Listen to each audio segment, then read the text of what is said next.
فأنا ناصح لإخواني بالصدع بالحق تبيض وجوههم. السكوت في مسألة الحزبية يضرها، فاصدع بما تؤمر وأعرض عن المشركين. سلامي على دماج ورجالها والشيخ يحيى ودار العلم يا سعد بانيها.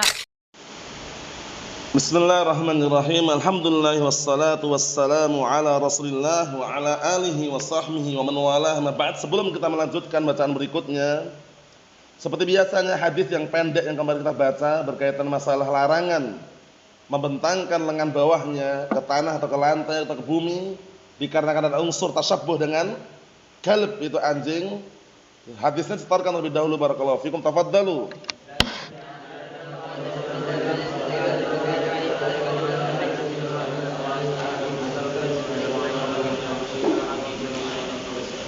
Apa? Kan bisa tuh. Apa? Kan bisa tuh. Atau ini bisa toh? Hah? Apa tadi? Apa? Naam. Ahsan, barakallahu fiik. Dihafalkan ya. Ini sering muncul nih, biar nanti antum sadar itu ketika salat, pastikan ini lengan bawah diangkat gini. Capek, minta bantuan apa? Bagian atas lutut ini, paha. Sandar. Jangan ditempelkan ke tanah atau ke bumi. Paham ya? Ada unsur tasyabbuh dengan kalb, yaitu anjing. Paham? Naam. Kita lanjutkan berikutnya, disimak. Barakallahu fikum. Qala al-muallifu asbahullah, halaman 50 itu yang punya kitab disimak, yang tidak punya didengarkan. Bab wujubi tuma'ninah fil ruku' was sujud. Bab wajibnya tuma'ninah di dalam rukuk dan sujud. Tuma'ninah itu artinya adalah tenang. Tenang, tidak banyak gerak, kemudian fokus, itu makninah. Nanti sebutkan bawah itu juga ya. Jadi tenang, nah tidak gerusa-gerusu, tidak terburu-buru, dan nggak harus panjangnya. Ingat, tumakninah itu nggak harus panjang loh ya. Jadi jangan sampai antum anggapannya tumakninah harus panjang sekali, nggak harus. Intinya gerakannya kita tenang, tenang. Ya, ketika dia sujud, ya benar-benar sujud, baca-bacaannya, baru nanti bangkit. Itu makninah namanya. Tumakninah. Tenang gitu. Bisa dipahami enggak? Nah, tidak banyak gerak, yang gerakannya sifatnya apa? Tidak masuk dalam rangkaian salat atau tidak ada hajah yang harus dia bergerak. Kata beliau, bab wujub tuma'ninah fil ruku' was sujud. Asy-syarah, syarahnya sekarang. Hukmu tuma'ninah fis shalah, hukum tuma'ninah dalam salat. Hukum tuma'ninah dalam salat. Dihukum tenang, di waktu sholat. Tumakninah itu tenang. Tenangnya, tenang apanya? Tenang anggota badannya dan tenang hatinya. Jadi dua. Tumakninahnya bukan hanya anggota badan, tapi hati juga tenang. Pikirannya enggak kemana-mana, fokus. Dia sedang menghadap Allah Subhanahu Wa Taala, dan anggota badannya juga enggak banyak gerak. Gerakan yang tidak diharuskan. Bisa dipahami? Maksudnya gerakan banyak gerak itu malah merusak nanti. Merusak apa? Kesempurnaan pahala sholat. Adapun gerakan yang memang hajah, ada keperluan, gatal misalkan, itu lain. Paham ya? Kadang orang kan gatal juga, gatal, dia menggaruk, itu enggak masalah. Tapi gerakan yang tidak ada kaitannya, misalkan ngufil misalkan apa ya? Tahu ngufil antum? Ngufil gini, digini-ginikan, sholat gini-ginikan upil. Paham ya? Atau jedutan. Tahu jedutan antum? Jedutan itu kalau bahasa Indonesianya apa ya? Membunyikan tangannya yang biasanya capek, mudah-mudahan itu loh. Nah, seperti itu. Itu di dalam salat bukan termasuk sesuatu yang hajah. Jadi nanti itu. Paham ya? Masa salat dedutan. Lek. Ini ngapain salat padahal? Itu gerakan-gerakan bisa merusak apa? Kesempurnaan pahala salat. Itu dihindari nanti. Setelah selesai salat, silakan. Tapi kalau dalam salat kok jedutan, kalau bahasa Jawanya jedutan, tapi kalau bahasa Sunda enggak tahu ana. Antum paham kan maksudnya? Yang bunyikan ini. Itu nanti. Selesaikan salat dulu, setelah selesai salat silakan. Tapi kalau dalam salat kok bunyikan ini semua dibunyikan, kemudian kepala gini-gini juga, krek-krek, itu kurang tepat di dalam salat loh ya. Karena itu bukan termasuk hajah. Bukan sesuatu yang diperlukan dan bukan sesuatu yang harus, itu nanti. Nanti semuanya. Jangan sampai menghilangkan tumakninah ini. Kita lihat di sini. At-tuma'ninatu was-sakinah wajibatun. Tumakninah, ketenangan hati, was-sakinah, dan ketenangan anggota badan wajib. Karena sakinah seringnya kaitan dengan anggota badan, tuma'ninah kaitan dengan hati seringnya. Paham ya? Naam. Fi jami'i hayatis shalah, pada semua keadaan-keadaan salat. Lima sayati insyaallah taala, sebagaimana akan datang insyaallah taala. Jadi dua-duanya tenang, hatinya tenang, anggota badannya juga tenang. Tidak banyak gerak dengan gerakan yang bukan bagian dari salat atau bukan gerakan yang hajah. Paham insyaallah ya?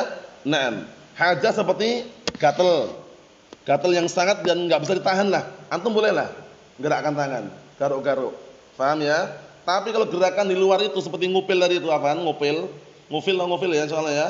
Nah itu bukan gerakan yang harus. Itu tunda nanti bisa. Atau bunyikan tangan tadi itu juga bukan perkara yang hajah. Itu nanti.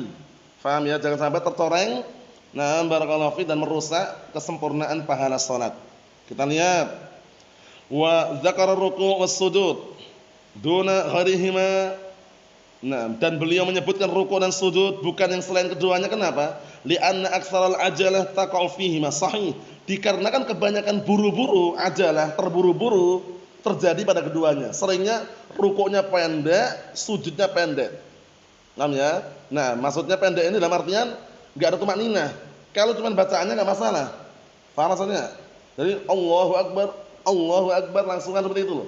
Antum lihat biasanya sebagian imam orang awam, kalau antum pernah sholat di belakang mereka, antum pernah menyaksikan bagaimana cepatnya.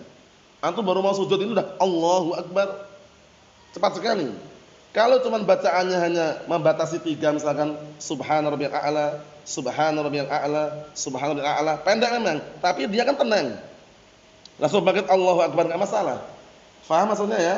Jadi maksudnya beliau ini, kenapa kok difokuskan rukuk dan sujud? Karena seringnya orang ketika rukuk dan sujud kebanyakannya itu mereka terburu-buru. Nah, terburu-buru dalam artian belum sempat baca yang di belakangnya kalau seandainya makmum misalkan, atau dia bacaannya dipercepat sehingga apa? Nampaknya gerakannya itu cepat sekali.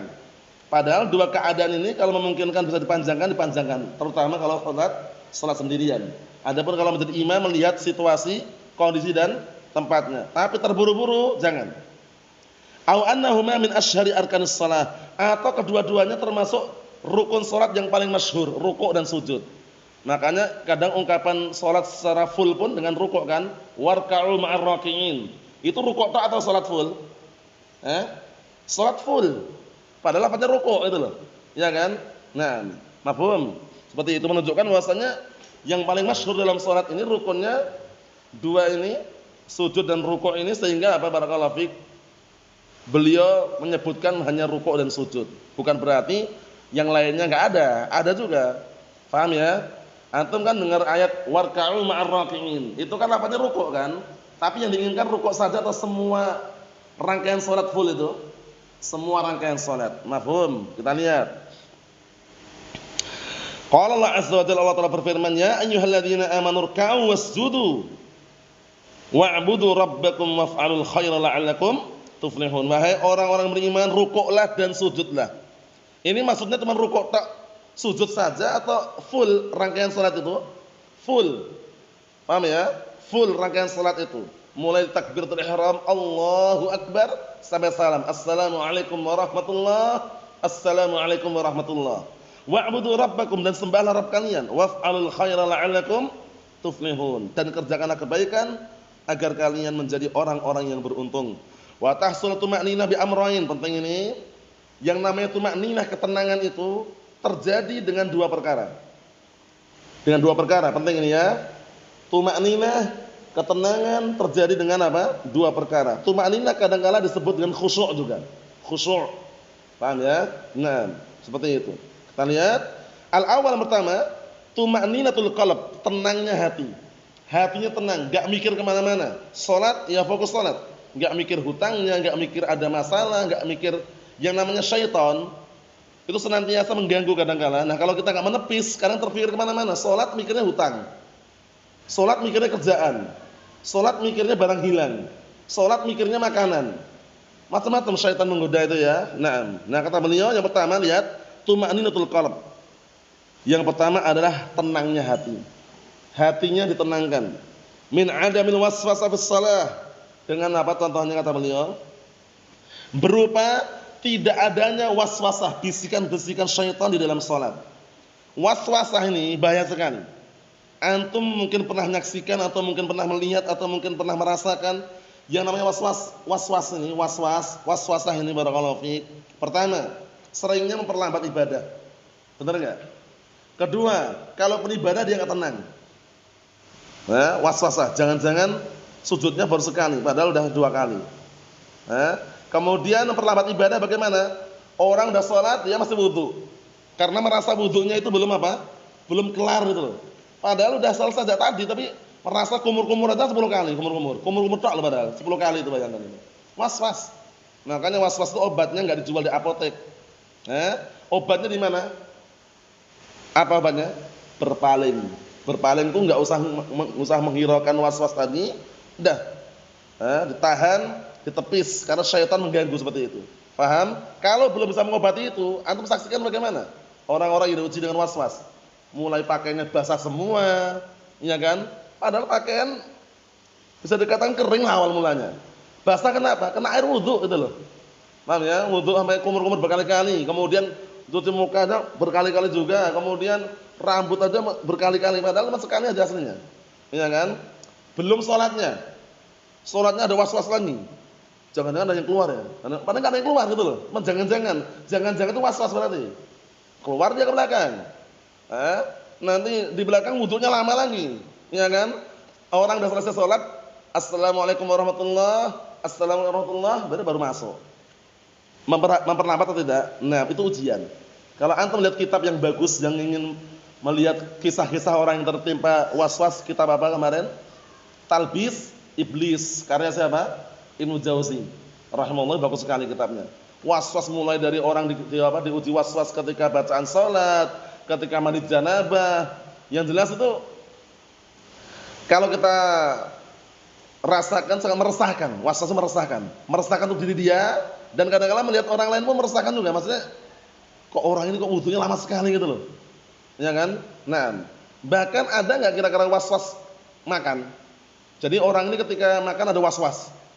Mungkin bukan masalah makannya. Paham ya? Mungkin dia masalah makanan yang dia makan itu. Ini makannya ada najisnya enggak ya? Makanannya halal atau enggak? Itu ada juga kena seperti itu, bayangkan itu. Yang namanya was-was itu ujian. Tapi pastikan ketika salat hindari namanya was-was ini. Wa hadza yahtaj ila mujahadah li hirsir syaitan 'ala al-waswasah fi qalbil 'abdi sahih. Penting ini perhatikan. Poin pertama ini, ketenangan hati ini perlu mujahadah, perlu berjuang, berusaha, berjihad. Namanya, kenapa kok harus berjihad? Dikarenakan semangatnya syaitan untuk memberikan waswasah, bisikan-bisikan fi qalbil 'abdi, pada hati seorang hamba. Makanya harus diperjuangkan itu. Kalau ada bisikan ditahan.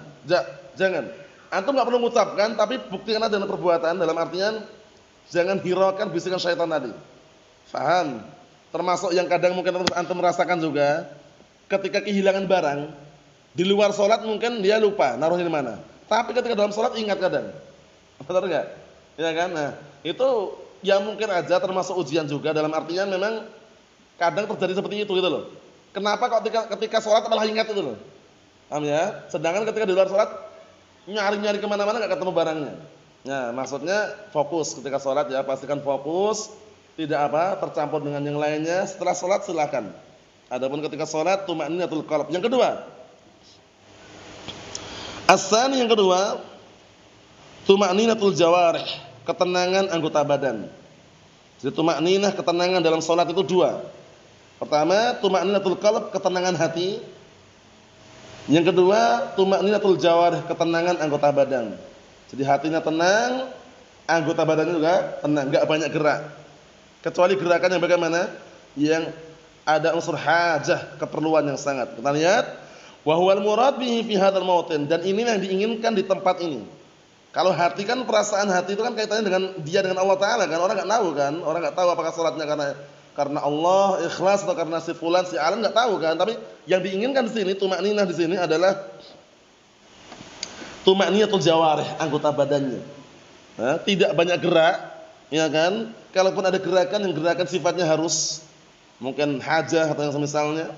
Adapun kalau gerakan-gerakan tadi itu contohnya ngupil atau misalkan gerakan-gerakan yang misalkan di tangannya ada bekas kotoran digini-ginikan, lihat-lihat terus, itu termasuk gerakan yang enggak ada kaitannya. Bisa dipahami ya? Nah, dan perlu dikondisikan juga ketika antum rukuk itu anjurannya itu bukan melihat jempolan. Bukan melihat jempolan atau lihat kaki.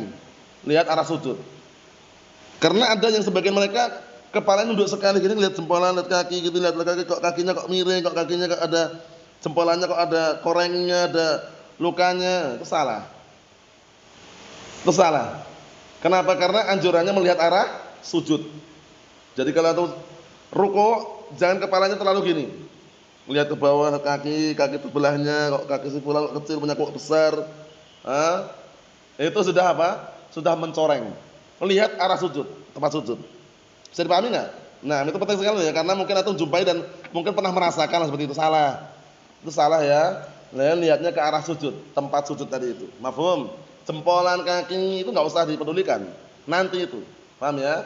Nah, ketika di awal permulaan kan udah kita upayakan kan untuk luruskan kan. Nanti kalau pas sujud, pas rukuk, ya pastikan enggak perlu lihat jempolan lagi. Enggak perlu lihat kaki lagi. Untuk salatnya sah. Bukan enggak sah, salatnya sah. Cuman khawatir mengurangi pahala kesempurnaan salat. Jadi pahami enggak? Karena seharusnya dia melihat ke arah sujud, dia lebih apa? Fokus. Mafhum? Naam. Kita lihat. Wa fi Sahih Bukhari an Zaid bin Wahb qala ra'a Hudzaifah radhiyallahu anhu rajulan lam yutimur ruku' was sujud qala mas sallait walau mutta ala ghil fitrah allati fatarallahu Muhammadan sallallahu alaihi wasallam. Di dalam Sahih Bukhari dari hadis Zaid bin Wahb qala, beliau berkata, suatu ketika Hudzaifah ibn Yaman melihat salah seorang yang tidak sempurna rukuknya dan tidak sempurna sujudnya. Jadi rukuknya cepat misalkan, sujudnya juga cepat. Nah, qala, kemudian Hudzaifah mengatakan, "Ma shallait walau mutta." Kamu belum salat. Kalau seandainya kamu mati, mutta ala ghir fitrah, kamu mati tidak di atas fitrah yang Allah Taala fitrahkan kepada Nabi Muhammad sallallahu alaihi wa ala alihi wasallam. Maksudnya ketika salat, walaupun salat sunnah, pelanlah, jangan cepat-cepat. Paham ya? Jangan sampai masuk dalam ibarat seperti apa? Ayam matok makanan. Jengkulit cepat sekali, jangan. Santai, slow aja. Pelan-pelan. Pendek bacaannya enggak masalah, tapi gerakannya itu pelan itu loh. Paham maksudnya ya? Nah, barakallahu fi. Enggak ada yang sempurna, tapi bukan berarti menyengaja gitu loh. Paham ya?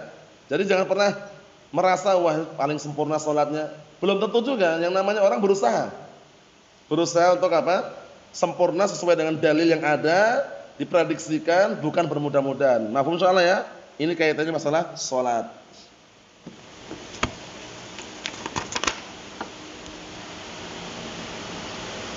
Untuk yang berikutnya karena agak panjang hadisnya ya, insyaallah besok masih sama hadisnya. Yang belum hafal dihafalkan nanti. Hadisnya masih sama. Nanti pertemuan yang akan datang kita baru masuk hadis yang baru mengenai hadis yang dikenal dengan al-musi' shalatah. Orang yang jelek salatnya. Wallahu a'lam bissawab. Alhamdulillahirabbil alamin.